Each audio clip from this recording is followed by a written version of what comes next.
명확한 기술이 있고 명확한 매출이 있는데 어떻게 사기예요? 오히려 사실 저는 코스닥의 사기라 생각하거든요. 아유. 여러분들이 1달러를 입금을 하면요, 블록체인 네트워크 위에서 1달러가 발행이 되는 구조를 갖고 있어서 굉장히 안전해요. 근데 이것들을 갖고만 있어도 4.7% 주니까 얼마나 편합니까?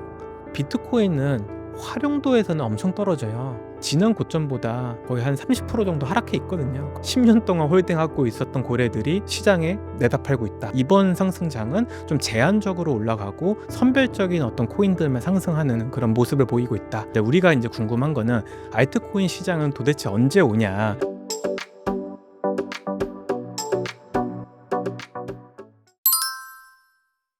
안녕하세요. 저는 디파이 농부 조선생으로 활동하고 있는 조동현이고요. 2021년부터 이제 해외, 그다음 국내 이제 리서처들이 이제 관심 있게 보는 것들을 이제 쉽게 이제 독자들한테 이제 전달하고 있습니다. 유튜브나 이제 텔레그램 등에서 영상과 이제 글을 함께 이제 제공드리면서 지금 현재 계속적으로 활동을 하고 있고요. 최근에 이제 좀 알트코인 시장에 대한 관심도 많이 올라왔고, 그다음에 블록체인 기술에 대한 관심도 많이 올라와서 이런 것들을 어떻게 쉽게 좀 설명할 수 있을까라고 생각돼서 좀 책도 쓰고 여러 가지 지금 활동을 하고 있습니다. 네, 비트코인이 지금 106,000달러 전고점을 넘어서 꿈틀꿈틀하면서 알트코인도 좀 올라가는 듯 하면서도 이렇게 속 시원하게 상승을 못 하고 있는데요. 좀 이제 많은 분들이 기다리던 비트 알트 불장이 오는 건지 아니면 조금 더 기다려야 되는 건지 궁금합니다. 비트코인 자체는 이미 큰 상승을 하고 있고 계속적으로 상승할 거다라고 하는 기대감이 좀 모아지고 있잖아요. 근데 우리가 이제 궁금한 거는 알트코인 시장은 도대체 언제 오냐? 비트코인만 상승하고 계속적으로 도미넌스는 올라가고 있는데 알트코인들은 그렇지 못하니까 좀 조급한 마음이 있으신 것 같아요. 근데 좀 생각을 해보면 지난 장하고, 그러니까 2020년부터 시작돼서 2022년에 막을 내렸던 이제 지난 상승장하고는 조금 사뭇 다른 좀 분위기입니다. 기존에는 비트코인이 상승하다가 어느 정도 횡보를 하면 이제 알트코인이 엄청나게 이제 상승하는 좀 패턴을 많이 보였었거든요. 이게 2017년부터 보였던 패턴인데, 근데 이번 시장에는 그런 게 보이지 않고 있어요. 그 이유는 이제 기관 투자자들이 이 블록체인 시장에 진입을 했고, 그다음에 예측이 되게 어렵기 때문에 일어나는 일이라고 저는 생각을 합니다.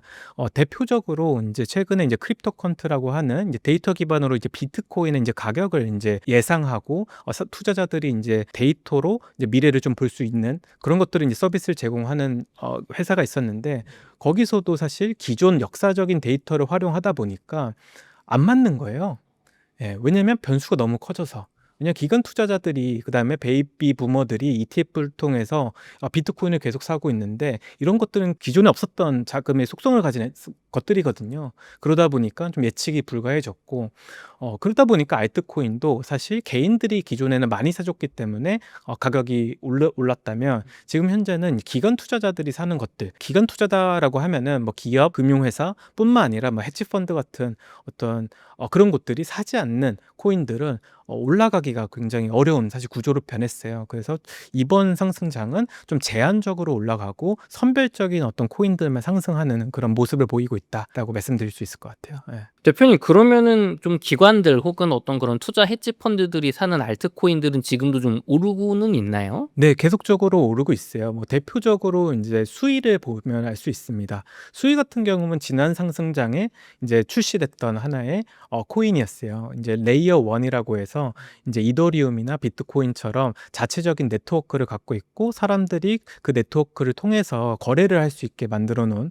하나의 이제 체인이었는데, 뭐 이더리움보다는 훨씬 싸고 빠르다라고 하는 내러티브로 이제 만들어져서 한 3년 동안 고생했습니다. 그러다가 이번 상승장에 지금 현재 가격 자체가 한 3불에서 4불 왔다 갔다 하는데, 이 가격이 한 6배가 오른 가격이에요. 사실 이번 상승장이 언제 시작됐냐라고 하면은 2023년도 10월부터 시작됐다 저는 생각을 하거든요. 그렇게 보면은 이제 1년 조금 넘었는데 6배가 상승했으니까 사람들이 왜 이거 이렇게 많이 올랐을까 궁금해 하시는데, 사실상 뜯어보면은 기관 투자자들의 유입이 굉장히 많습니다. 기관 투자자라고 하면은 기업도 있고, 그다음에 전문 투자자도 있고, 그다음에 금융기관도 있을 텐데요. 수의 같은 경우는 사모펀드들이 굉장히 많이 사고 있어요. 대표적으로 그레이스케일에서도 이제 수의 펀드라는 거를 만들었어요. 그래서 그 수입 펀드는 뭐냐? 직접적으로 기업들이나 어떤 기관들이 현물 자산을 보유할 수 없으니까 이제 우회 간접적인 방법으로 이 사모펀드에 출자를 하는 거예요. 그럼 출자된 자금을 갖고서 수익이라고 하는 코인을 사고 있는 거죠. 뭐 이런 식으로 어떻게 보면 간접적으로 자신들의 투자 포트폴리오에 편입을 하는 것들이 굉장히 많아졌기 때문에 수익도 계속적으로 가격 상승을 동반했던 거고, 더 나아가서 최근에는 이제 USDC, 그러니까 작년 이제 10월이었을 거예요. 블록체인 네트워크에서 USDC를 지원하는 게 굉장히 어렵거든요. 왜냐하면 돈이 많이 필요해요. 근데 이제 수익 네트워크는 USDC를 지원함에 따라서 예전에는 뭐 수많은 막 브릿지라고 해서 거래소에서 직접적으로 그 네트워크에 돈을 못 보냈어요. 근데 이제는 바로 뭐 가장 큰 거래소에서 그 네트워크로 돈을 보낼 수 있으니까 사람들이 이용하기 훨씬 더 편해지고, 그러다 보니까 거래량도 많이 일어나고 수수료도 많이 발생되고, 그러다 보니까 어떤 기관 투자자들도 이제는 좀 자리가 잡혔구나라고 생각돼서 이제 투자를 많이 하는 것 같아요. 이런 것들을 보면은 기관 투자자들의 중요성이 좀 드러나는 거죠. 그럼 우리가 과거 사이클에서 기대했던 비트코인 폭등하고 그 뒤를 이어서 뭐 그래도 메이저 알트들이 다 뒤따라서 많이 오르는 그런 장은 조금 쉽지 않다고 보시는 건가요? 좀 극단적으로 변했어요. 아, 상위 50위 안에 있는 것들은 기관 투자자들이 들어올 수 있는 하나의 코인들이에요.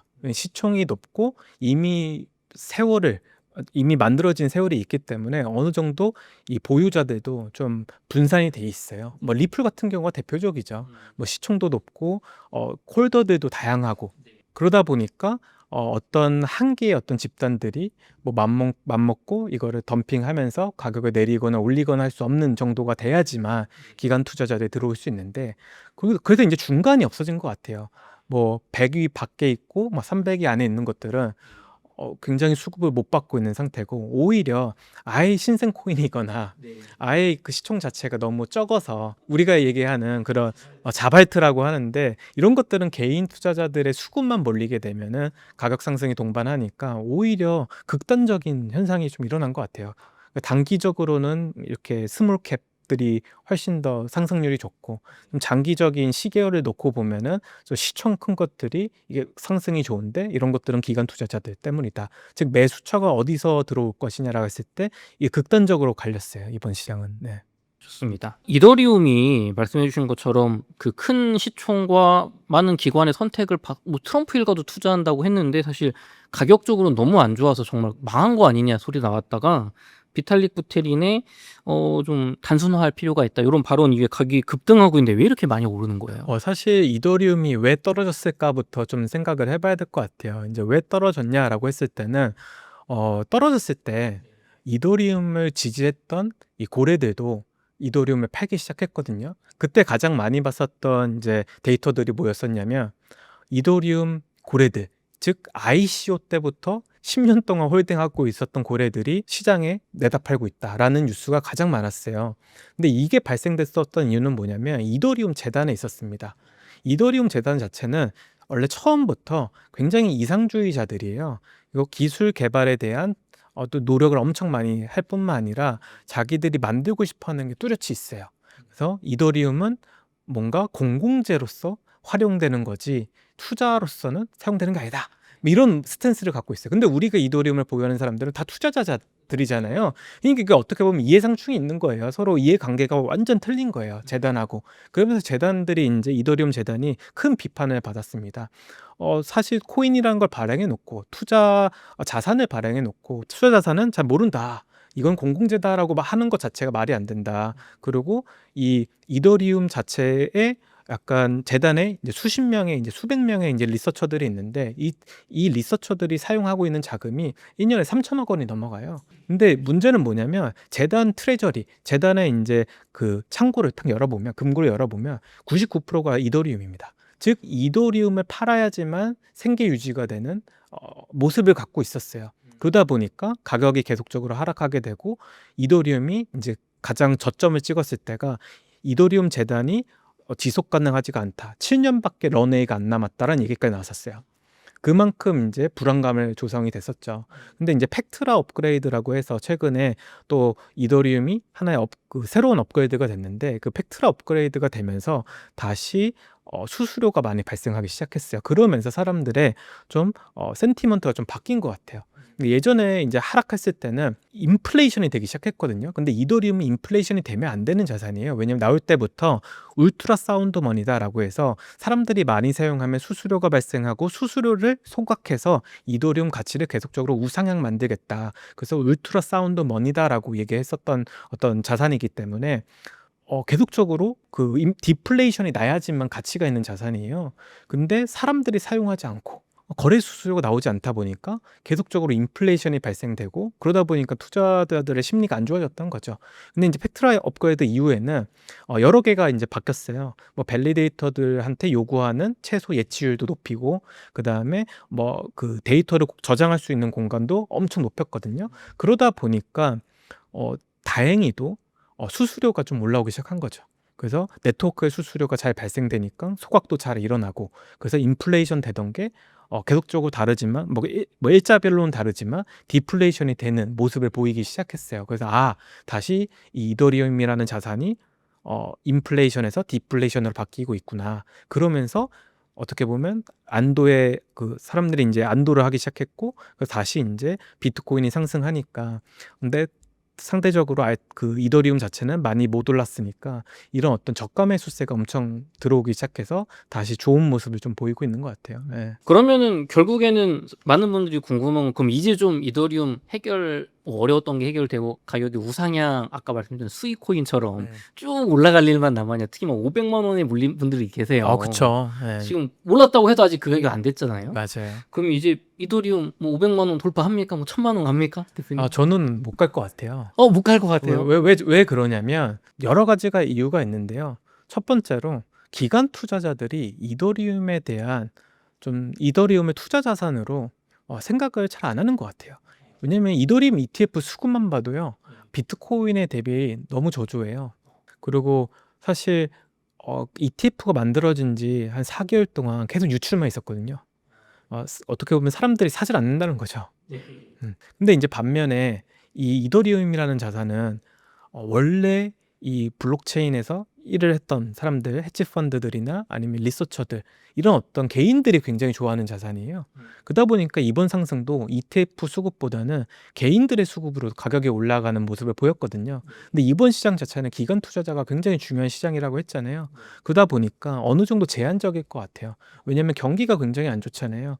22년도처럼 경기 호황이라서 사람들이 투자할 수 있는 여력이 있는 시장이 아니기 때문에 이번 사이클에서 이더리움이 뭐 5천만 원 넘고 뭐 10,000불이 넘는 기염을 토하지 못하지 않을까라는 생각을 하고 있고 단지 지금은 지난 고점보다 거의 한 30% 정도 하락해 있거든요. 그러다 보니까 어느 정도 그 레벨에서 계속적으로 좀 왔다 갔다 하지 않을까라고 저는 생각이 들어요. 예.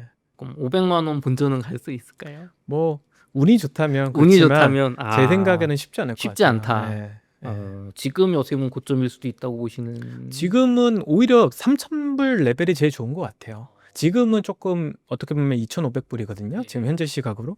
근데 3,000불까지는 좀 괜찮은 레벨인 것 같아요. 예. 좋습니다. 이더리움은 과거에는 비트코인처럼 뭐 디지털 실버다. 장기 투자할 가치가 있다. 특히 근데 아까 얘기해 주신 생각해 보니까 대표님 트럼프 일가가 이더리움 막 사라고 월드 파이낸셜 리버티에서 막 사고 있잖아요. 이거 기관이 사는 거 아니에요? 다른 근데 거예요? 이제 에릭 트럼프가 예. 트위터를 올렸었어요. 예. 이더리움 사라. 저도 본 것 같아요. 깜짝 놀랐어요. 우리나라에서 이렇게 했으면 조사받았을 거예요. 잡혀갔을 것 같은데. 근데 이제 그럴 정도로 이더리움에 대한 좋은 의견을 보냈는데 지난 몇 달 동안 있었던 하락장에 팔았어요. 또 정리했었어요. 일부 정리했었어요. 그러면서 더 가격이 내려갔던 거예요. 근데 이제 에릭 트럼프가 이더리움을 사라라고 얘기했었던 거는 저 개인적으로는 금융기관들이 이더리움 네트워크를 활용해서 비즈니스를 하려고 노력하고 있잖아요. 뭐 스테이블 코인도 그렇고 최근에는 이제 실물 자산 뭐 토큰화라고 해서 RWA라고 하는 산업도 커지고 있고 그러다 보면 그런 기대감 때문에 이제 그랬던 건데 근데 이게 생각보다 오래 걸리거든요. 생각보다 기간이 오래 걸립니다. 그러다 보니까 조금 뭐 그분들도 물리지 않았나 이런 생각이 좀 들고 있고요. 근데 기관 투자자들이 이더리움을 안 사고 있는 것 중에 가장 이제 큰 이유가 약간 재단이 갖고 있는 너무 방관주의 때문에 안 사는 것 같아요. 전 개인적으로. 왜냐면 경영진 자체가 허리띠를 졸라매고서 어떻게 하면 이거를 나은 네트워크로 만들지, 그리고 어떻게 하면 주주들의 이익을 환원해 줄지를 고민을 해야 되는데 애들은 뒷부분이 없거든요. 네트워크만 좋게 만들면 된다. 그렇기 때문에 뭔가 공감을 못 해주는 느낌이 있어요. 그리고 비트코인하고는 엄연히 좀 다른 좀 국면으로 가고 있는 게 뭐냐면 비트코인은 활용도에서는 엄청 떨어져요. 솔라나 네트워크의 1일 수수료가 한 지금 기준으로 한 400억 정도 돼요. 근데 비트코인은 20억도 안 돼요. 그만큼 활용면에선 떨어지는 자산이에요. 그 대신에 가치를 저장하는 수단으로서는 이미 사람들의 인식이 돼버렸잖아요. 그러다 보니까 디지털 금이라고 하는 얘기도 나오는 거고. 그러면 이더리움은 디지털 은이 아니라 활용성이 엄청 높은 자산이었어요. 이더리움은 한때 이더리움을 활용해서 할 수 있는 게 많은 거죠. NFT도 살 수 있고요. 그 다음에 이더리움 내에 있는 디파이라고 하는 새로운 금융 시스템도 활용할 수 있고, 여기서는 이제 현실 세계에서는 맛보지 못한 금리도 누릴 수 있거든요. 스테이블 코인만 갖고 있어도 5% 상당하는 이자를 받을 수 있고, 이거 어떻게 보면 투자 자산을 활용하는 측면에서는 이더리움이 훨씬 높은 거죠. 그래서 자산의 가치를 저장하는 수단으로서는 떨어지지만 활용성에서는 굉장히 좋은 자산이기 때문에 이런 자산을 ETF로 편입해서 갖고 있을 이유가 없는 거예요. ETF로 있으면은 이더리움 가격이 올라가야지만 가치가 있는 거잖아요. 근데 이더리움은 한 곳에 모아놓은 게 아니라 계속 써야지만 가치가 있는 자산이에요. 그렇기 때문에 기관 투자자들이 아직은 좀 들어오지 않는 것 같고, 하지만 이제 요즘 논의되고 있는 게 ETF도 스테이킹 하게 해달라. 그러면 이제 좀 얘기가 좀 달라지긴 합니다. 이제 활용할 수가 있잖아요. 그래서 이더리움은 어차피 활용을 해야지 계속적으로 금리를 받을 수 있는 이런 구조가 있기 때문에 활용만 하게 해준다면은 뭐 이런 것들 좀 관심 못 받던 거를 좀 관심 있게 사람들이 보지 않을까 이런 생각도 좀 하고요. 그럼에도 불구하고 대표님은 이더리움보다는 다른 알트코인 투자가 낫다고 보시는 거예요? 저는 개인적으로 이더리움보다는 이더리움처럼 잘 돼. 좀 이더리움보다 시총은 낮지만 개발이 굉장히 잘 되고 있고 또 사람들도 관심 깊게 보는 것들을 좀 봐야 되지 않을까. 왜냐면 우리가 코인 투자를 하는 이유가 주식 시장보다 훨씬 더 큰 수익을 얻기 위해서 하는 거잖아요. 그렇기 때문에 오히려 저시총 어떤 코인들이 좀 낫다라고 생각하고 있어요. 예. 대표적으로 좀 뭐가 있을까요? 뭐 요즘 이제 사람들의 이제 관심이 기관 투자자들한테 쏠려 있으니까 기관들이 사는 거를 사실 건드리는 게 좋죠. 뭐 대표적으로 수이도 있고요. 솔라나도 있고 최근에는 리플도 다시 큰 주목을 받고 있고요. 시총 자체는 이더리움보다 낮지만 수익률 측면에서는 훨씬 더 좋거든요. 그럼 그런 코인들은 조금 더 보유를 해서 상승 불장을 기다려봐도 기대해 볼 만하다. 저는 그렇게 생각하고 있어요. 도지코인은 좀 어떻습니까? 저는 밈코인을 굉장히 좋아해요. 원래 밈코인을 되게 싫어했던 사람이에요. 왜냐면 제가 21년부터 했던 게 뭐냐면 블록체인 기술에 빠져가지고 다니던 증권사를 그만두고 이 업에 들어왔던 사람이거든요. 그래서 투자보다는 기술에 훨씬 더 어떤 관심이 많았어요. 근데 밈코인은 아시다시피 기술이 없잖아요. 그러다 보니까 뭔가 좀 사기 같고, 근데 이 밈코인도 사랑받는 이유가 있더라고요. 사랑받는 이유가 뭐냐면 결국 변동성이 크니까 트레이더들이 좋아하는 코인이더라고요. 왜냐면 이제 가장 수급이 먼저 들어왔을 때 가격 상승을 보이는 거는 밈코인이에요. 우리가 2023년도 10월 달에 이 불장이 왔다고 느꼈을 때 그때 가장 먼저 올랐던 게 솔라나의 봉크라고 하는 밈코인이었어요. 봉크라는 밈코인이 갑자기 솔라나에서 엄청 큰 상승을 보여주기 시작하니까 솔라나 생태계에 관심이 사람들이 생겼던 거예요. 그러다 보니까 이제 10불 언저리 했던 솔라나가 100불 이상까지 올랐거든요. 한때는 300불까지 터치하다 내려왔던. 그러니까 이제 모든 어떤 촉매제는 밈코인이 일으킨다. 사람들의 관심을 모으기 좋잖아요. 100만 원 샀는데 1000만 원 됐어. 이렇게 얘기할 수 있는 투자 자산은 밈코인밖에 없거든요. 그러다 보니까 나도 돈 벌고 싶은데 그럼 저거 사야 되나? 라고 하면서 사람들이 밈코인을 사기 시작하고, 그럼 밈코인을 살 때 그럼 어떤 네트워크를 사야 되냐라고 했을 때 뭐 솔라나나 아니면 다른 어떤 네트워크들 이름을 알게 되고, 그러면 이제 밈코인 투자했다가 돈을 벌게 되면은 그럼 솔라나에 있는 다른 코인들은 뭐 있지 하면서 디파이 생태계를 들여다보고, 이러면서 어떻게 보면 계속적으로 퍼져나가는 거거든요. 그러다 보니까 시너지가 밈코인이 되게 중요해요. 이더리움이 오르면요, 페페라는 밈코인이 먼저 오릅니다. 같이 올라요. 훨씬 더 큰 상승을 해요. 페페라는 밈코인이. 그리고 도지라고 하는 코인이 그 다음 오르기 시작하고요. 이런 것들이 어떻게 보면 사람들의 관심을 모으는 촉매자가 되는 것 같은데, 그래서 저는 개인적으로 도지코인도 좋아해요. 어떻게 보면 먼저 이제 어떻게 보면 상승하는 경향이 있으니까. 대표님, 그 개인적인 궁금증인데, 과거에는 그 온체인 데이터, 특히 뭐 MVRV라든가 이런 데이터들을 가지고, 지표들을 가지고 이제 과열이다, 팔아야 된다 이런 걸 판단을 했잖아요. 저도 도지코인을 약간 투자를 하고는 있는데, 과거에 보니까 MVRV 뭐 이거 보니까 한 도지코인 1,000원, 1,500원 되면은 팔아야 되는 그게 될 것 같은데 이런 생각은 갖고 있는데, 이번 장은 다르다고 하셨잖아요. 네, 이번 장은 블록체인 시장에서도 어텐션 마켓이라고 해요. 사람들의 관심이 있는 것들만 오른다. 그래서 사람들이 뭐 어떤 것들에 관심을 갖느냐를 보는 게 훨씬 중요해졌어요. 기존에 있던 데이터 기반의 분석이 다 틀리기 시작했거든요. 이성적으로 보면은 데이터가 맞아야 돼요. 근데 이게 자꾸 빗나가요. 근데 이게 주식시장에도 똑같아요. 테슬라만 보더라도 사실 테슬라를 기업 평가했을 때 평가가 안 되잖아요. 왜냐면 워낙 많은 미래 로드맵이 있기 때문에 미래에 있는 가치를 끌어와서 사람들이 사잖아요. 그렇기 때문에 이게 가치 평가가 안 되는 거거든요. 코인도 이렇게 시작을 한 거예요. 예, 가치 평가가 안 돼요. 수수료 수익을 엄청 많이 만들고 있는 건 몇 개밖에 안 되고, 근데 이 가격 상승과 이 시총은 너무 크고, 이거를 정당화하지 못하니까 데이터보다는 오히려 사람들의 관심이 훨씬 중요하다는 거죠. 그래서 어텐션 마켓이라고 해서 최근에는 어텐션 마켓에 필요한 데이터를 제공하는 애들이 엄청 많아졌어요. 뭐 대표적으로 이제 카이토라고 하는 프로젝트가 있는데, 카이토는 그 굿트위터죠. 이제 X라고 하는 SNS 플랫폼에서 이 크립토 인플루언서나 유명한 사람들이 어떤 이야기를 하고 있는지를 정량화해서 이거를 매일매일 마인드쉐어를 만들어놨어요. 마인드쉐어는 뭐냐면 사람들이 관심 갖고 있는 것들을 어떻게 보면 시각화한 자료거든요. 그래서 예를 들어 비트코인에 관심이 높아지면 비트코인의 마인드쉐어가 전체가 100%라고 하면 50%가 넘기 시작하고, 그 다음에 그걸 눌러보면 어떤 사람들이 왜 이걸 좋아하는지도 다 이유를 분석하게 만들어놨어요. 이런 어떤 툴들이 개발이 되고 있는 것도 지금은 사람들의 관심이 쏠리고 그 쏠림에 따라서 가치가 올라갔다 또 내려오는 경향이 있기 때문에 이런 어떤 어텐션 마켓에 좀 중점을 둬야 되는 시장으로 좀 바뀐 것 같아요. 근데 이제 좀 한 예로 2024년도 12월 달에 밈코인이 한창 이제 사람들의 관심을 받았을 때 이 밈코인에 대한 마인드쉐어가 엄청 올라오다가 이제 12월부터 이제 1월까지는 AI라는 단어가 사람들한테 검색에 엄청 많이 되고 사람들이 AI를 막 얘기하기 시작했어요. 그래서 AI가 밈코인보다 마인드쉐어가 높아지기 시작을 했었고, 그러면서 사실 상승했던 코인들이 굉장히 많거든요. 뭐 버추얼이라는 것도 있었고 AI6G라고 하는 코인도 있었고, 뭐 엄청 많은 그런 그 스몰캡 코인들이 상승했던 것도 사람들의 관심을 받고 쏠림 현상이 일어나니까 순식간에 이 가격이 오르는 현상을 보였던 것 같아요. 근데 이런 것들을 좀 볼 수 있는 사실 무료 툴들이 많아져서 요즘은 좀 많이 참고를 하면 좋을 것 같아요. 네. 좋습니다.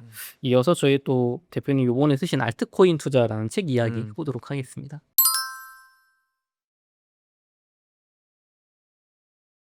대표님 요번에 알트코인 투자라는 책을 쓰셨는데요. 좀 뭐 소개 좀 해주세요. 어떤 책인가요? 네. 여기 보이시는 알트코인 투자라고 하는 이제 책을 이제 좀 만들었습니다.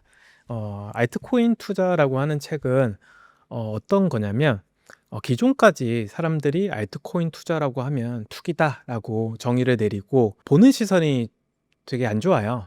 저도 어디 가서 뭐 하세요라고 하면 증권사 다닐 때는 저는 그 투자은행에서 일합니다. 왜냐면 인베스트먼트 뱅킹 쪽에 있었으니까 기업 인수하고 뭐 이런 자세한 얘기를 할 수 있어요. 근데 이제 블록체인 쪽으로 오면서 뭐 하세요라고 했을 때 저는 알트코인 투자하는데요라고 하면 사람들이 쟤 뭐야 사기꾼이야 이렇게 쳐다보더라고요. 근데 이런 어떤 인식 자체를 좀 바꾸고 싶었어요. 그래서 기존 이제 뭐 비트코인부터 그다음에 이더리움 지금까지 이제 한 10년이 좀 넘는 역사를 갖고 있는 게 이 블록체인 시장인데, 이 시장을 자세히 조사를 하다 보면은 모든 코인의 가치 상승은 기술적인 배경이 있었기 때문에 상승할 수 있었거든요.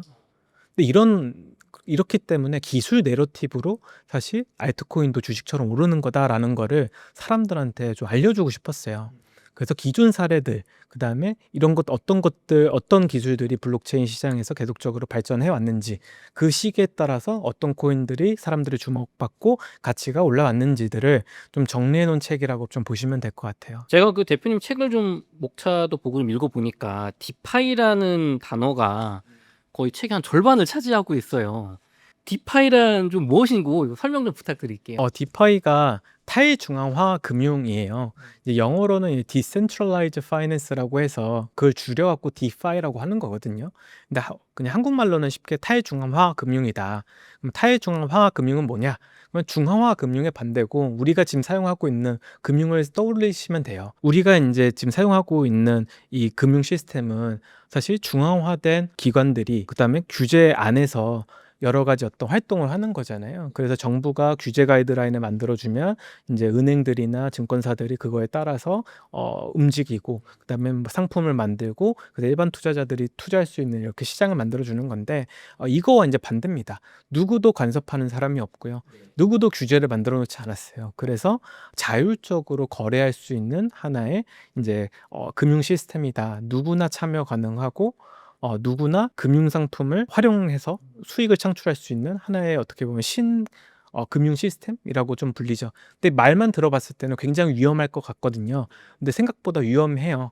그렇기 때문에 지금 이제 유럽에서 미카라고 하는 법안이 만들어졌고, 미카라는 법안 안에는 디파이와 스테이블 코인 이 두 골자가 있어요. 그래서 이제 디파이가 커지고 있는데 어떻게 규제할 것인가. 그래서 규제 프레임워크도 만들어졌고, 미국에서도 이제 미카를 기본으로 해서 규제를 좀 하려고 하고 있거든요. 이러다 보니까 이제는 예전에는 너무나 위험했던 하나의 그냥 투기 시장이었는데, 이게 규제 안으로 조금 들어오면서 지금은 누구나 사용할 수 있는 좀 건전한 금융 시장으로 좀 거듭나고 있다라고 좀 보시면 될 것 같아요. 그럼 결국에는 저희가 투자자니까 디파이라는 그 탈중앙화 금융을 이용해서 뭔가 돈을 벌 수 있어야 이거 뭐 디파이 뭐 관심 가지고 보이는 거잖아요. 맞아요. 그럼 이 알트코인을 이용한 디파이로 돈을 좀 벌 수가 있나요? 벌 수 있는 방법이 너무 많죠. 어, 대표적으로 스테이블 코인만 지갑에 갖고 있어도 네. 4.7% 이자를 줍니다. 정말요? 은행 이자보다 높은데요? 우리나라 은행 이자보다 높아요. 어, 사실 이것도 돈을 버는 거죠. 네. 근데 스테이블 코인은 1달러에 상응하는 하나의 코인이잖아요. 대표적으로 USDC라고 하는 코인이 있고, 미국에서 가장 많이 사용되는 코인이 있어요. 여러분들이 1달러를 입금을 하면요, 블록체인 네트워크 위에서 1달러가 발행이 되는 구조를 갖고 있어서 굉장히 안전해요. 근데 이것들을 갖고만 있어도 4.7% 주니까 얼마나 편합니까? 이것도 사실 디파이의 하나의 일종이에요. 물론 이제 지니어스 액트라고 하는 법안이 어저께 이제 최종 이제 그러니까 사람들끼리 이제 의견 수렴이 돼서 이제 법안을 이제 가결시키자라고 하는 목소리가 모아지고, 이제 앞으로 이제 2개월 안에 이제 이게 승인이 될 수도 있어요. 이게 되면은 이제 어떻게 보면 이런 어떤 스테이블 코인을 활용한 이제 투자의 문도 이렇게 열리는 거거든요. 이렇기 때문에 어떻게 보면 안정적인 투자도 가능하고, 그다음에 조금 극단적인 투자도 가능해요. 이 탈중앙화 금융이기 때문에 누군가 거래소에 코인을 보유하고 있지가 않아요. 그래서 모든 코인의 교환 자체를 서로 이종의 토큰을 교환하기 위해서 뭔가 하나의 바구니가 필요하고, 그 바구니에 거래소가 코인을 갖고 있어야지만 거래를 해줄 수 있잖아요. 우리가 환전소에 가면 그 원화를 갖고서 일본 갈 거니까 엔화 주세요, 뭐 미국 갈 거니까 달러 주세요라고 하면은 은행 창고에서 꺼내와 갖고 바꿔주잖아요.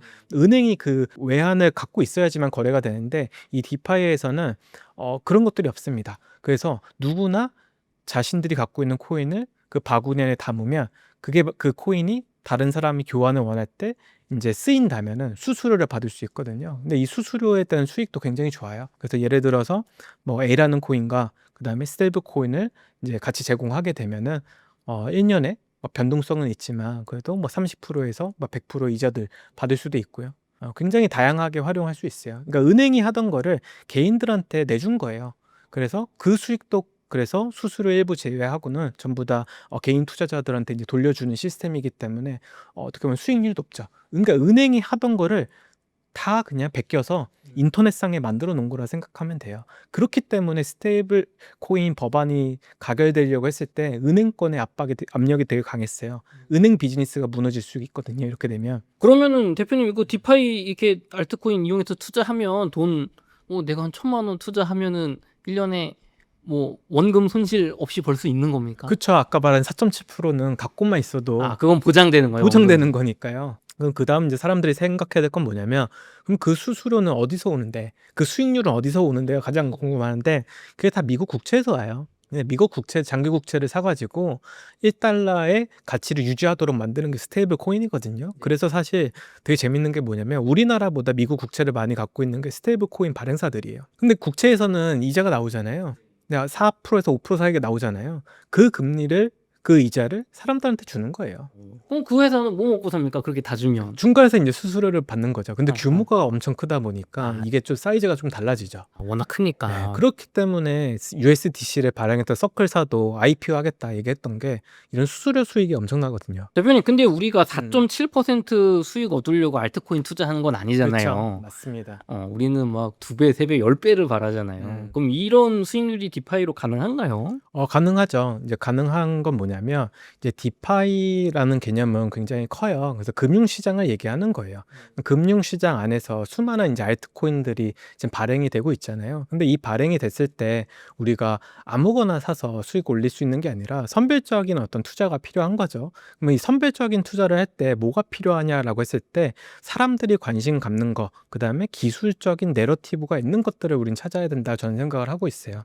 그럼 기술적인 내러티브가 왜 그럼 중요하냐라고 했을 때 한 예로 2024년도 이제 초 1월 달에 어떤 일이 있었었냐면 이더리움이 이제 레이어 2를 이제 출시를 해가지고 사람들의 관심을 많이 받았어요. 이더리움은 기존까지 너무 수수료가 비싸고 너무 느렸거든요. 그러다 보니까 그것을 보완하고자 롤업이라는 기술을 활용해서 레이어 2를 만들었어요. 그래서 레이어 2는 훨씬 더 싸고 훨씬 더 이제 빠르다 보니까 중요하지 않은 데이터는 레이어 2에서 처리하고 중요한 데이터만 이더리움이라고 하는 레이어 1에 올려서 좀 세틀먼트, 그러니까 거래를 완결하면 되지 않냐라는 방식으로 사람들한테 이제 주목을 받은 거예요. 이때 이제 나왔던 이제 코인이 뭐냐면 셀레스티아였습니다. 이 셀레스티아라고 하는 코인은 이제 티아라고 하는 이제 스티커를 갖고 있는 코인이에요. 근데 레이어 2들이 이제 정보를 데이터를 저장하려다 보니까 저장할 수 있는 공간이 굉장히 부족해지고 공간이 부족하다 보니까 이게 계속적으로 거래가 지연되는 거예요. 그 이슈를 어떻게 해결할까 고민하다가 뭐 샘플링 방식으로 해결할 수 있다라고 나온 게 셀레스티아였거든요. 그래서 어떻게 보면 블록체인 시장이 만들어진 문제를 기술적으로 해결해서 나왔던 어떤 셀레스티아라고 하는 이런 어떤 프로젝트가 당시 출시가 2조 원 정도, 이제 하나로 2조 원 정도의 출시가 됐는데 이게 3개월 만에 20조 원까지 갔어요. 왜냐면 사람들의 관심을 많이 받았을 뿐만 아니라 명확히 이 사람들이 블록체인 내에 해결하고자 하는 문제점이 명확했거든요. 그러다 보니까 사람들의 가치를 높게 평가한 거죠. 물론 이제 그게 2년 후에 다시 내려왔습니다. 그 수준으로. 그러니까 이것처럼 뭔가 알트코인도 처음에 나왔을 때 시장에 어떤 문제를 해결하는지를 올바로 좀 알아야 되고 어떤 기술이 있는지 그리고 사람들이 이 기술을 갖고 확장할 수 있는지 이런 어떤 큰 어떤 기술의 이해와 내러티브가 훨씬 필요하다는 거죠. 그러면 지금 요즘 시대에서 뭔가 이렇게 좀 흥하고 있는 어떤 디파이 코인 혹은 디파이 기술 뭐 프로젝트 뭐가 있나요? 최근에 이제 사람들의 관심이 기관 투자자들 쪽으로 이제 쏠리다 보니까 리얼월드 에셋, RWA에 대한 관심도 높아지고 있고요. 그다음에 이제 사람들이 이제 많이 관심 갖는 게 스테이블 코인이죠. 근데 스테이블 코인으로는 우리가 투자해서 벌 수 있는 게 없어요. 1달러 상응하는 그냥 코인이기 때문에 그러면 이제 RWA 섹터를 좀 들여다봐야 되는데 이 RWA 섹터는 모든 자산을 토큰화한 것뿐이거든요. 뭐 국채도 그렇고 채권도 그렇고 주식도 앞으로 그럴 것이고 그래서 이게 토큰화만 되면은 유통하기가 훨씬 더 편해지잖아요. 그래서 그 유통을 편안하게 해줄 이런 어떤 레이어 1들이 나오고 있어요. 기존에는 이제 이더리움처럼 그냥 보편적인 목적을 가진 제너럴 퍼포스의 어떤 네트워크들이 나왔다면은 요즘은 목적성이 짙은 어떤 레이어들이 많이 나와요. 뭐 대표적으로 RWA 체인 중에는 그 온도라고 하는 코인이 아마 한국에서는 가장 많이 아실 것 같고 그다음 이제 주목받는 게 이제 스토리라고 하는 이제 그 프로젝트 있고 그다음에 플럼 네트워크 플럼이라고 하는 이제 레이어도 있고 그다음에 이제 그 에테나라고 하는 이제 코인도 있죠. 되게 많은 코인들이 RWL에 좀 산업 섹터를 좀 키우려고 노력을 하고 있는 것 같아요. 그럼 여기서 그러면 활용되는 기술들이 뭔지를 우리는 좀 봐야 되는데 가장 중요한 사실 그 기술은 데이터예요. 왜냐하면 금융 데이터를 블록체인에 갖고 와야 되잖아요. 기존 금융시장에 있던 데이터를 블록체인으로 갖고 오려면 누군가 그 데이터가 맞다 틀리다를 검증해 줘야 돼요. 근데 이 검증해 주는 솔루션이 바로 오라클 솔루션입니다. 오라클 솔루션은 2020년 때 디파이라는 게 처음 생겼을 때 사람들이 거래를 할 때 가격에 대한 어떤 참조할 데이터가 필요해서 사실 만들어졌던 애들인데 이게 이제 RWA까지 커진 거죠. 그래서 금융 데이터를 블록체인에 올릴 때 검증해주는 역할로 이제 오라클 섹터가 좀 굉장히 제일 중요하고요. 거기에 이제 연관된 이제 코인들이 이제 체인링크, 그다음에 뭐 레드스톤이나 피스 네트워크 같은 이렇게 작은 어떤 코인들도 있어요. 그러고 나서 이제 RWA 또 생각해 보면 그러면 이제 블록체인 데이터를 어딘가 저장을 해야 되잖아요.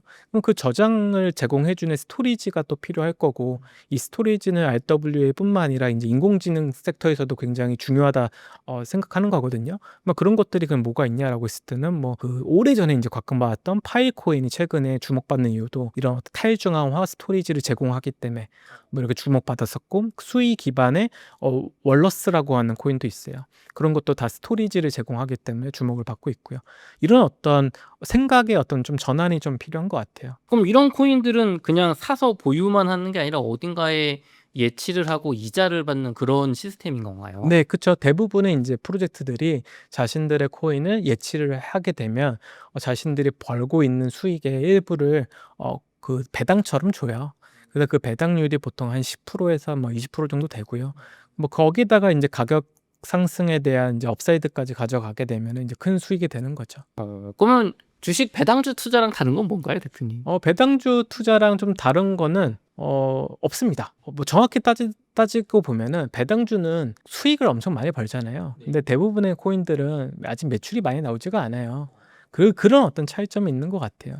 단지 이 시장이 이제 어떻게 보면 비이성적으로 움직이다 보니까 오히려 근데 가격 상승은 훨씬 더 높기도 한 거죠. 그럼 배당주 투자보다 이자율도 높고 코인의 가격이 상승할 가능성도 큰 반면에 실제로 매출이 많지 않으니까 위험성은 더 있다고 위험성도 훨씬 크죠. 훨씬 네. 크다. 근데 이제 조금 달라지고 있는 건 뭐냐면 이 어플리케이션 단에서는 아직도 수익을 못 만들어내는데 이 그 레이어 단에서 그러니까 블록체인 네트워크 단에서는 수익이 엄청나요. 그래서 오히려 그래서 상위 시총에 있는 것들을 기관 투자자들이 투자하는 이유가 있어요. 밸류에이션이 가능하거든요. 앞서 말씀드린 솔라나만 봐도 이제 매일매일 이제 발생되는 이자 자체가 한 그 400억 정도 되고 1년에 이제 매출 자체가 이제 1,000억에서 조 단위로 넘어가는 이제 시점이 온 거거든요. 그렇게 따지면은 여러분들이 투자하는 코스닥보다 나아요. 왜냐면 명확한 캐시플로우가 보이는 애들이거든요. 왜냐면 누군가 거래를 일으킬 때 수수료를 받잖아요. 그럼 그 수수료를 가지고 소각을 하거나 자신들 비즈니스에 활용을 한단 말이에요. 혹은 그 자신들의 코인을 예치한 사람들한테 분배를 해준단 말이죠. 솔라나도 사실 그 배당률이라고 치면은 20% 정도 돼요. 굉장히 높아요. 뭐 그런 것들을 어떻게 보면 따라다니면 좀 안정성도 가져가는 반면에 좀 수익률도 좀 높일 수 있는 방안인 것 같아요. 그러면은 지금 대표님이 얘기해 주신 그런 대표적으로 괜찮다고 보는 디파이 프로젝트들, 코인들은 실제로 돈을 많이 벌고 있으니까 기관 투자자들이 이게 뭐 매출 이 정도, 순이익 이 정도니까 뭐 PER 얼마 해주면은 요 정도까지는 가겠다가 계산이 서니까 투자를 하는 거예요. 네, 맞아요. 이제는 계산이 되는 시장으로 왔어요. 이제 알트코인 다 사기 아닌 거예요. 아니, 사기가 아닌 거예요. 명확한 기술이 있고 명확한 매출이 있는데 어떻게 사기예요? 오히려 사실 저는 코스닥이 사기라 생각하거든요. 배터리만 봐도 비이성적이었잖아요. 그리고 미래의 어떤 가치를 땡겨와서 밸류에이션을 했었고 뭐 대표적으로 금형이 그렇죠 뭘. 근데 그것보다 훨씬 낫다는 거죠. 뭐 대표적으로 펀다펀이라고 하는 어떤 어플리케이션은 매출이 엄청 높았어요. 1년 동안 매출이 600밀리언 달러였습니다. 하나로 하면 1조가 넘어요. 근데 그 친구들은 밈코인 발행해주는 사이트였어요. 근데 발행할 때마다 수수료를 가져가잖아요. 근데 밈코인에 대한 인기가 많아지니까 뭐 사람들이 많이 발행하고 싶어하고 그만큼 이제 수수료가 많이 발생해서 큰 수익을 버는 건데 이런 것들이 솔라나 생태계는 꽤 많아요. 지토라고 하는 이제 거래소 같은 경우는 어떻게 보면 사람들한테 그 차익 거래를 도와주는 어떤 거래소인데요. 뭐 내용은 어렵지만 그냥 쉽게 말씀드리면 솔라나에서 발생하는 네트워크 수수료의 반을 이 지토라고 하는 거래소가 가져가요. 왜냐면 솔라나의 데이터 검증하는 그 소프트웨어를 이 친구들이 만들었거든요. 그래서 솔라나에서 데이터를 검증하는 사람들의 그 버는 수수료가 이 지토라는 플랫폼으로 넘어와요. 그래서 사실 지토를 스테이킹하고 있는 사람들은 그 수수료를 받을 수도 있는 거죠. 그렇기 때문에 이 지토라고 하는 프로젝트도 이제 연매출이 한 5천억 원은 넘을 거예요. 그래서 이런 것들이 사실 어떻게 보면 의미 있는 디파이다. 그래서 솔라나에 대한 기대감이 큰 거예요. 왜냐면 요즘은 되게 재밌는 게 뭐냐면 예전에는 이 코인 뭐야? 라고 하면 뭐 설명을 못 했어요. 근데 이제는 설명도 되고 매출도 생기고 그러다 보니까 네트워크들도 GDP 개념을 갖고 오기 시작했어요. 그 네트워크 안에서 창출되는 경제 규모가 어떠냐. 그래서 그 경제 규모는 그 네트워크 위에 구축된 어플리케이션들의 수익, 매출을 기준으로 만들기 시작했거든요. 그게 가장 높은 게 사실 솔라나고 그 다음에 이더리움이에요. 그래서 되게 재밌어지는 사실 좀 국면에 들어왔다. 그래서 뭐 21년도에는 사실 알트코인 사기냐라고 했을 때 사기다라고 얘기할 수 있었어요. 아무도 돈을 못 버는 때였으니까. 근데 지금은 그렇지 않다라는 게 명확해지고 있죠. 돈을 버는 알트코인들 회사들이 나오기 시작했다. 어, 그것도 상당히 많이. 상당히 많이. 어. 네. 그래서 꽤나 의미 있는 진전이다. 그럼 그런 회사의 디파이 이런 배당이 나오는 투자를 하는 거는 대표님은 안전하고 코인 가격 상승도 노릴 수 있는 일석이조다 이렇게 보시는 건가요? 네, 저 같은 경우는 그래서 솔라나를 일부 사가지고 그 디파이 프로토콜에 예치를 하고 있어요. 근데 예치를 하면은 1년에 그 수익률이 17%가 확정이에요. 그래서 그걸 하고 있죠. 네. 그 떼먹힐 가능성은 없는 거예요. 뭐 해킹 당할 수는 있어요. 아, 근데 뭐 해킹 리스크는 뭐 어느 정도 좀 제한적이라고 저는 생각을 해서 하고 있는 거죠.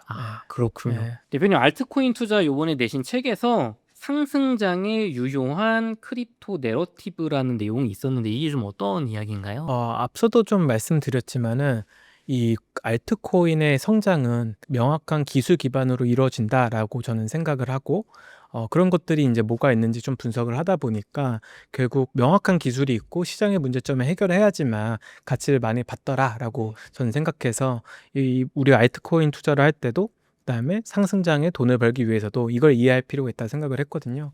그래서 이제 제가 생각했을 때는 이 크립토에서 내러티브는 굉장히 중요하다. 기술 내러티브가 되게 중요하다라고 생각을 하고 있어요. 뭐 대표적으로 생각해 보면 비트코인도 사실 이런 기술적 내러티브 때문에 가치를 받기 시작했다 생각을 해요.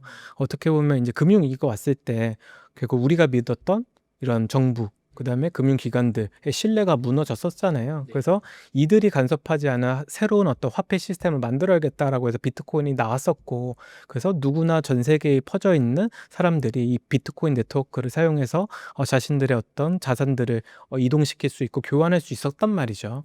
그래서 이런 것들을 가능했던 것도 사실 기술적 내러티브였고, 그다음에 이제 비트코인이 그때 당시에는 굉장히 비싸고 느렸어요. 그러다 보니까 그리고 비트코인 네트워크 위에서 어플리케이션을 배포할 수 없었던 구조가 있었습니다. 그렇기 때문에 이더리움은 비트코인 네트워크처럼 탈중앙화되고 그 위에다가 뭔가 사람들이 쓸 수 있는 어플리케이션을 만들 수 있게 좀 코딩할 수 있는 좀 설계를 하면 좋아지지 않을까라고 해서 만들어진 게 이더리움이에요. 이더리움은 그래서 스마트 컨트랙트라고 하는 기능이 있는데 결국 그 스마트 컨트랙트는 모르는 사람도 서로 원하는 계약 조건을 기입을 하고 그 계약 조건이 이행이 되면 작동되게 돼 있어요. 중간에 이제 누군가 간섭하는 사람이 없이 거래를 할 수 있게 만든 거죠. 그러다 보니까 디파이라고 하는 새로운 금융 시스템도 태동될 수 있었던 게 이 스마트 컨트랙트 때문에 사실 클 수 있었던 겁니다. 그렇게 스마트 컨트랙트 때문에 사람들이 이제는 자기가 원하는 코인을 교환할 수도 있고 그다음에 그 코인을 담보로 해서 돈을 빌릴 수 있는 하나의 디파이가 만들어졌잖아요. 디파이가 커지다 보니까 다뤄야 될 자산들이 많아지고 참조해야 될 가격 데이터가 훨씬 더 필요했던 거죠. 그러다 보니까 인제 나왔던 게 바로 오라클 솔루션이었어요. 거래소에 상장되어 있는 코인들의 실시간 데이터를 어떻게 디파이로 끌고 올 수 있을까? 거래소에서는 10 불인데 디파이에서는 5 불이 되면 안 되잖아요. 그러면 그 어떤 가격을 메꿔주는 차익 거래자들이 와서 물론 메꿔지겠지만 그런 정확한 가격 데이터가 없으면 뭔가 자산을 담보로 돈을 빌릴 때 굉장히 불편하거든요. 왜냐면 맡겼던 자산의 평가가 제대로 안 되니까 청산당할 수 있잖아요. 그러면 얼마나 억울한 일이 벌어져요. 그렇기 때문에 가격을 정확히 참조를 할 수 있는 그런 명확한 데이터를 제공했어야 됐고 그 기술을 갖고 있었던 게 체인링크라서 체인링크가 엄청 인기를 받은 거죠. 20센트에서 지금 20불까지 상승했었으니까 엄청 큰 상승을 했던 것도 결국 기술적인 것이 있었고 기술이 시장의 문제를 해결했기 때문에 따라왔던 거예요. 근데 이런 것들이 한두 개가 아니에요. 더 나아가서 더 얘기해 보면은 이더리움이 이제 느리고 그다음에 비싸지다 보니까 그럼 이걸 어떻게 빨리 할 수 있을까라고 해서 앞서 말씀드린 롤업 기술이 나왔고 레이어 2가 나왔단 말이에요. 레이어 2라고 하면은 이제 아비트럼이나 옵티미즘 같은 코인들이에요. 근데 이런 어떤 레이어 2들이 굉장히 이제 빠르게 거래 트랜잭션을 일으켜 주다 보니까 기존의 중앙화 거래소에서 만들 수 있었던 이런 거래 시스템을 디파이 위에서도 낼 수 있게 되었죠. 뭐 대표적으로 DYDX나 아니면 GMX, 최근에는 이제 하이퍼리퀴드라고 하는 거래소가 나온 것처럼 이런 어떤 레이어 2 덕분에 굉장히 빠른 거래가 가능해진 거죠. 근데 이거는 사실 레이어 2 없었을 때는 시도는 되었지만 망했었어요. 예, 이더리움이 이제 초창기 만들어지고서 2018년도쯤에 이더리움 네트워크 위에서 중앙화 거래소 같은 플랫폼을 만들고자 했었거든요. 근데 비용이 너무 비싸가지고 뭔가 거래를 원활하게 해주려면 호가창에 누군가는 거래를 채워줘야 되잖아요. 근데 이 마켓 메이커들이 이게 채우다 보면은 수수료 비용이 너무 큰 거예요. 그러다 보니까 이걸 못하게 됐었는데 레이어 2로 넘어오니까 속도도 빨라. 거래 수수료도 싸. 이제는 가능한 거죠. 그래서 이제 레이어 2 때문에 중앙화 거래소에 똑같은 스펙을 가진 이제 탈중앙화된 어떤 거래소들이 엄청나게 많이 만들어지기 시작도 됐던 거고요. 이게 생각보다 알트코인 시장에 기술적인 진보가 몇 년 사이에 굉장히 많이 있었군요. 그쵸. 굉장히 많았어요. 이 외에도 수십 개가 됩니다. 뭐 또 한 번 말씀드리면 유니스왑도 그래요. 예전에는 사실 몇 안 되는 중앙화 거래소에 상장이 되어야지 사람들이 거래를 할 수 있었어요. 근데 알트코인이 너무 종류가 많아지다 보니까 이거를 상장되지 않은 코인도 거래를 하고 싶잖아요. 근데 거래소에 상장 안 되면 거래를 못 하니까 불편하잖아요. 요거를 해결했던 게 유니스왑이에요. 유니스왑은 AMM이라고 하는 기술을 갖고 나왔어요. 뭐냐면 자동화된 마켓 메이커 시스템이에요. 중앙화된 거래소는 호가창을 채워주는 마켓 메이커가 필요하거든요. 근데 마켓 메이커가 없는 거래소에서는 이게 불가능하잖아요. 그러니까 자신들이 큰 바구니를 하나 만들어 놓고 누구든지 이 코인과 스테이블 코인을 묶어서 유동성을 제공하면 수수료를 줄게. 대신에 이 유동성 제공한 거는 거래를 원하는 사람들한테 제공돼. 그래서 이종 토큰을 쉽게 교환하는 매개를 만들었던 거예요. 그래서 이더리움을 갖고 나는 USDT로 교환하고 싶거나 아니면 이더리움을 아니면 다른 잡코인으로 교환하고 싶을 때 유니스왑이 굉장히 필요해진 거죠. 그래서 유니스왑이 지금까지 아마 나온 지는 아마 8년에서 9년 정도 될 거예요. 근데 지금까지 거래된 거래 대금이 5 트릴리언 달러입니다. 오, 네. 엄청난데요. 5 트릴리언 달러의 이제 수수료가 이제 0.5BP 정도 받거든요. 그러니까 거기에 이제 곱하면 수수료가 나오는 거죠. 수익이.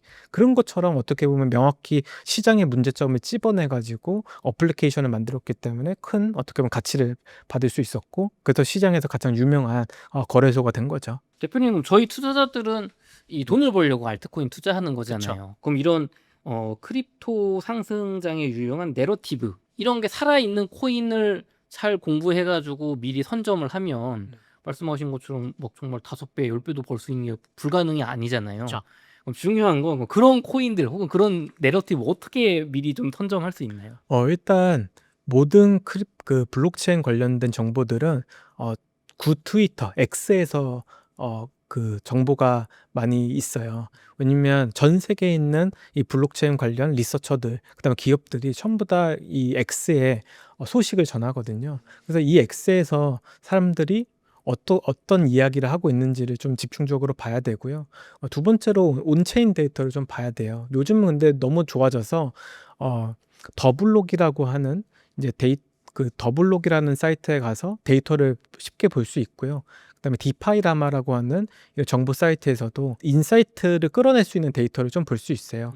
그래서 가장 이제 유용한 거는 어디로 자금이 많이 쏠리고 어디에서 자금이 가장 많이 유출됐을까, 이런 어떤 데이터를 보면은 어떤 블록체인 네트워크가 지금 각광받고 있구나.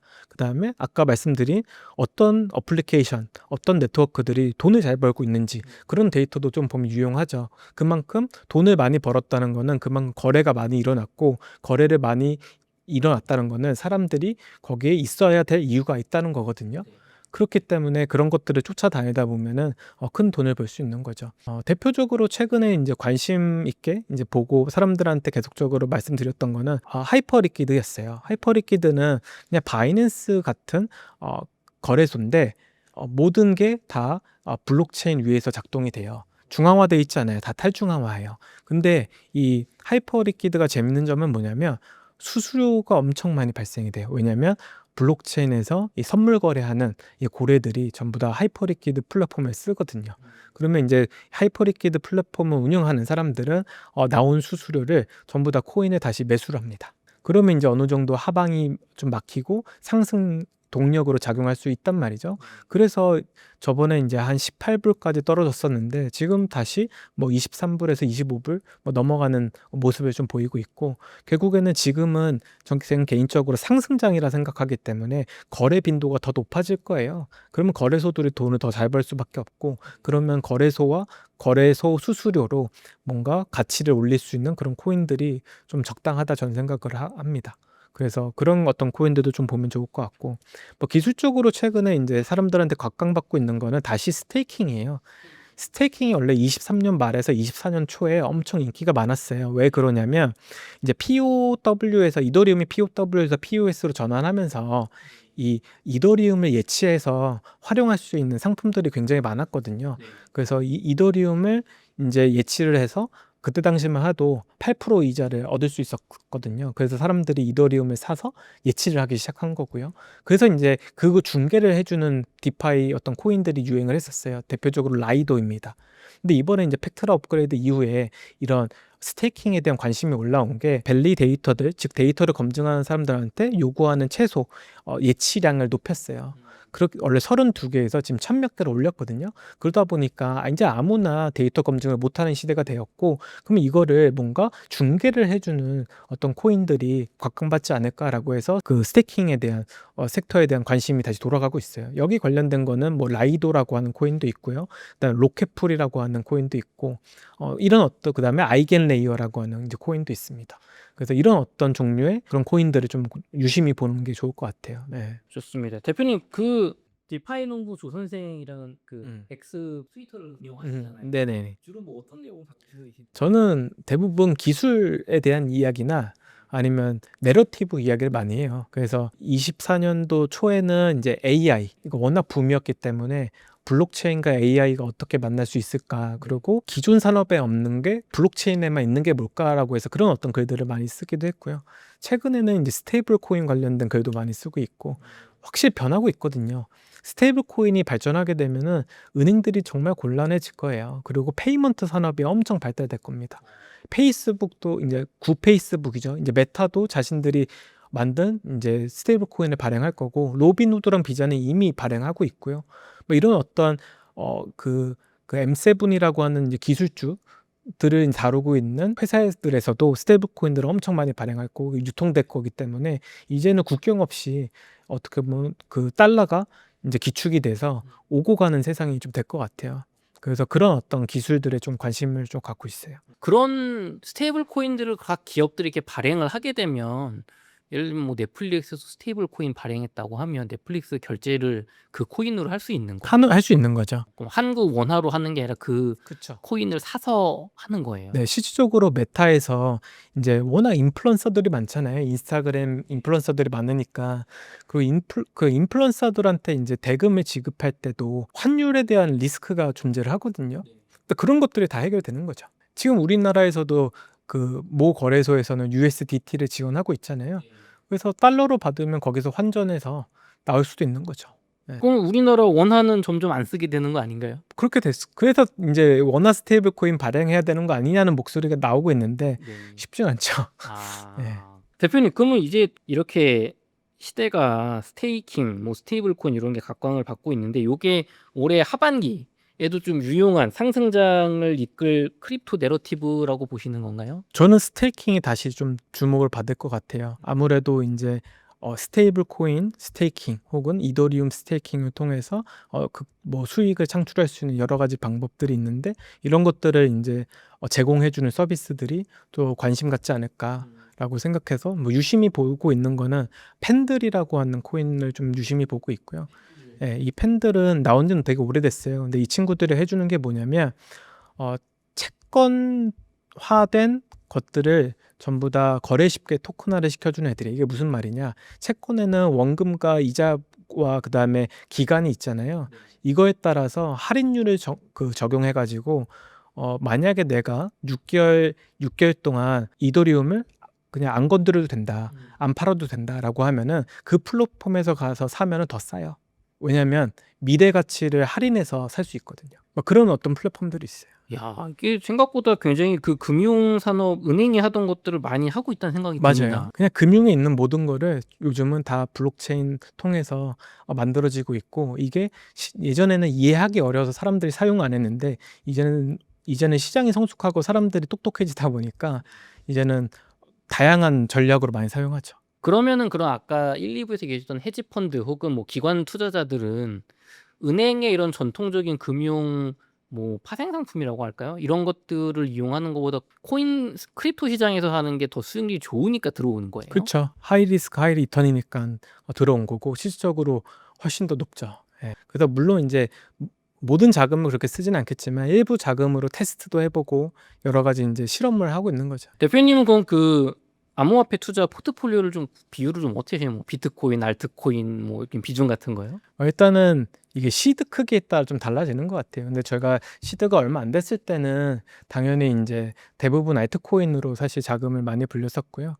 근데 최근에는 이제 비트코인이 반 정도 갖고 있어요. 그리고 나머지는 알트코인과 그다음에 주식을 요즘 하고 있고요. 많이 떨어졌더라고요. 그럼 제가 1,000,000원 가지고 이제 코인을 산다고 하면 비트를 사길 원하시는지 뭐 알트를 사야 되는지 뭐 알트 산다면 어떤 뭐 코인을 사는 걸 권하시는지. 저는 무조건 그냥 알트코인이 훨씬 좋다고 생각하고 만약에 1,000만 원으로 투자를 한다는 사람들은 대부분 처음 해보시는 분들이나 익숙하지 않은 분들이기 때문에 오히려 돈 잘 버는 네트워크 관련된 코인을 사는 게 전 좋다고 생각해요. 뭐 대표적으로 수이나 솔라나 같은 좋은 네트워크들이 있거든요. 뭐 그런 어떤 코인을 사가지고 상승분을 먹는 것도 전 좋은 방법이라 생각합니다. 끝으로 저희 시청자분들을 위한 한 말씀 부탁드리겠습니다. 네, 그 알트코인에 대한 이제 오해가 이제 많이 있고 부정적 시각이 있는 거 알고 있습니다. 그럼에도 불구하고 사실 알트코인을 공부하다 보면은 코인의 가격 상승은 사람들의 관심도 있지만 이 기술적인 내러티브와 그다음에 실질이 있기 때문에 가치가 오르는 거거든요. 그래서 많은 분들이 이제 알트코인을 누가 사라 해서 사는 게 아니라 이름이 예쁘다고 사는 게 아니라 이런 좀 기초 자산이 되는 이 기술을 좀 이해하시고 좀 거래를 하셨으면 좋겠습니다. 감사합니다. 이렇게 해서 디파이 농부 조 선생님과의 인터뷰를 마치도록 하겠습니다. 긴 시간 동안 수고 많으셨습니다. 감사합니다. 감사합니다.